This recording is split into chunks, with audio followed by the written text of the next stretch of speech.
Less is more. 적은 것이 가장 많은 것이다. 영화 하우스 오브 다이너마이트에게 이 말처럼 어울리는 말은 없는 것 같습니다. 미국 본토가 핵공격을 받기까지 정확히 19분 동안의 상황을 3번 반복해서 극한의 스릴을 만들어내는 하우스 오브 다이너마이트가 바로 이런 영화죠. 정보를 차단하고 상황을 간단하게 만들므로 해서 그 효과를 극대화시키는 것 말입니다. 영화의 감독은 제가 존경에 맞지 않는 캐서린 비글로우입니다. 캐서린 비글로우 감독은 폭풍 속으로라는 영화로 영화계의 혜성처럼 등장한 후 제가 정말 좋아하는 허트 로커 그리고 제로 다크 서티 등 한창 시절의 톰 클랜시를 연상시키는 밀리터리 액션 스릴러로 잘 알려진 감독이죠. 인스타그램에서 이 영화의 평을 하던 어떤 분이 캐서린 비글로우 감독을 시대를 앞서간 걸크러쉬 진정한 밀떡이라고 칭했던데요. 참 맞는 얘기인 것 같습니다. 허트로커, 제로 다크 서티에서 캐서린 비글로우 감독은 극사실적인 표현과 숨을 멎게 하는 스릴을 만들어내죠. 이제 나이가 70이 넘었지만 그녀의 솜씨는 여전히 차갑고 날카롭습니다. 마치 얼음 송곳 같다고나 할까요?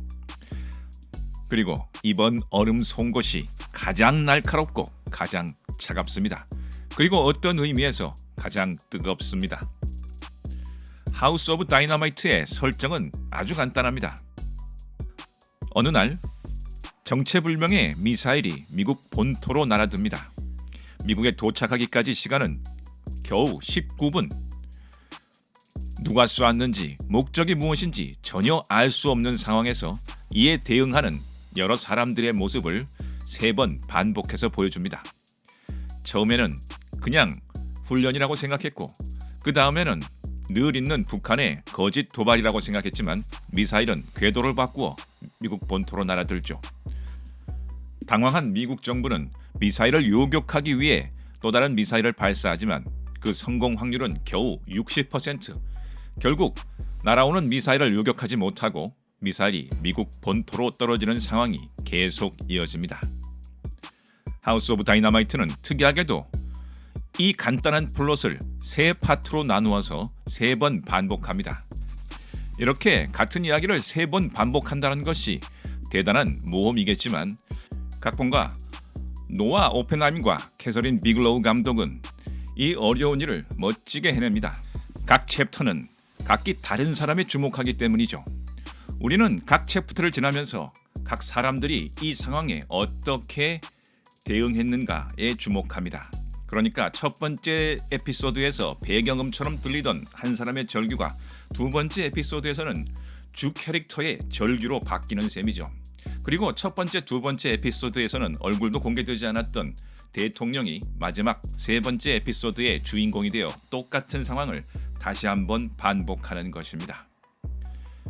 그리고 영화는 맨 마지막에 정말로 미국 본토가 공격을 당했는지 그리고 더 중요한 것으로 끝까지 고뇌에 빠져있던 미국 대통령이 제때 반격을 지시했는지를 보여주지 않고 열린 결말로 끝나게 됩니다. 이 영화는 누가 왜에 주목하지 않습니다. 그저 이 극단적인 상황 속에서 느낄 수 있는 극한의 스릴을 올곧이 전달하고 그 상황 속에서 극심한 딜레마에 빠진 인간적인 고뇌에 초점을 맞춥니다. 아마도 서스펜스를 만드는 데는 캐서린 비글로우 감독을 따라갈 사람이 없을 듯합니다. 캐서린 비글로우 감독은 하우스 오브 다이너마이트에서 그녀의 장기를 마음껏 발휘하는데요. 일단 정보를 차단함으로써 우리에게 극심한 서스펜스를 안겨줍니다. 비글로우 감독은 무슨 일이 벌어지고 있는지 전혀 알 수 없는 관련자들과 똑같은 상황으로 관객을 몰아넣습니다. 등장의 인물들이 아는 것 외에 관객도 아는 게 없죠. 누가 미사일을 쏘았는지, 지금 어떤 상황인지 전혀 알 수 없는 상태에서 등장인물들에게 주어지는 파편적인 정보만 똑같이 제공받습니다. 그리고 여기에 타임 리밋을 정확히 걸고 위험의 레벨을 가시적으로 올리면서 서스펜스를 극대화합니다. 시간은 정확히 19분, 그리고 영화 내내 그 시간은 줄어들고 있습니다. 또한 데프콘의 등급이 단계적으로 높아지는 장면만으로 특별한 스펙타클 없이 강렬한 긴장감을 만들어냅니다. 참으로 장인의 솜씨죠. 이렇게 서스펜스는 감정적인 장르입니다. 서스펜스의 정의는 이렇습니다. 나쁜 일이 일어날 것 같은 불길한 예감이 지속되는 상황. 그렇죠. 불길한 일이 발생하는 데서 서스펜스가 나오는 것이 아니라 그 일이 일어날 것 같다는 불길한 예감에서 서스펜스가 일어나는 것입니다. 이것을 알프레드 히치콕은 나는 5초의 논란보다 5분의 서스펜스를 원한다 라고 표현했죠. 그런 의미에서 하우스 오브 다이너마이트는 1시간 55분짜리 순수한 서스펜스 덩어리입니다. 심지어 이 영화는 결론도 보여주지 않습니다. 서스펜스 영화에서 가장 중요한 것은 과정 중에 느끼는 긴장이라는 것을 너무나 잘 설명해주고 있는 영화라고 할 수 있겠습니다. 영화의 결말은 결국 관객의 몫인 거죠. 그리고 이런 열린 결말이 사실은 그 서스펜스를 우리의 삶 속으로 확장시키는 멋진 장치가 됩니다. 물론 이런 열린 결말은 자칫 관객에게 허무함을 줄 수도 있습니다. 그러나 하우스 오브 다이너마이트는 열린 결말을 이용해 긴장감을 영화가 끝난 다음에도 유지하는 전략을 택했고 저는 대단히 성공적이었다고 생각합니다. 캐서린 비글로우 감독이 서스펜스를 만들기 위해 또 하나 택했던 전략은 상황보다 인물에 집중하는 것입니다. 이 영화에서 중요한 것은 실제로 벌어지고 있는 상황보다 그 상황에 대처하는 인물에 집중한다는 것입니다. 생각해보면 허트로코나 제로 다크 서티에서도 긴박한 서스펜스 속에서도 인물의 감정에 올곧이 집중했기 때문에 그 극한의 상황 속에서 느끼는 인물들의 극한의 감정들이 관객에게 올곧이 전달되기 때문에 영화를 보는 내내 숨도 쉴 수 없을 만큼 긴장이 되었던 것이죠. 하우스 오브 다이너마이트는 이 전략을 극대화시킵니다.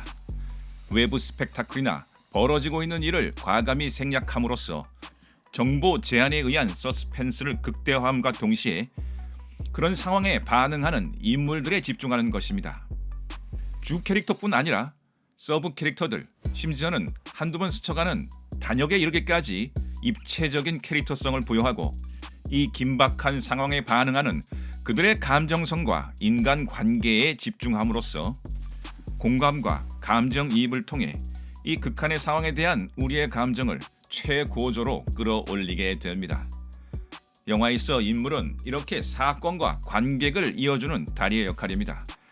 영화에서 벌어지고 있는 일이 아무리 끔찍하고 아무리 거대해도 캐릭터가 느끼는 감정이 없다면 우리는 그 사건에 별다른 반응을 하지 않습니다.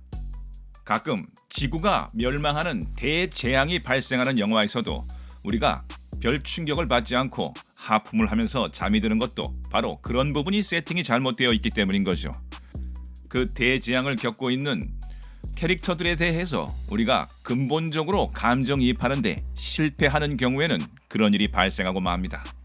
그러나 하우스 오브 다이너마이트는 고혈압 환자는 관람을 삼가해야 될 정도로 강렬한 서스펜스를 선사하는데요. 그 비결은 바로 인물의 리액션에 있습니다.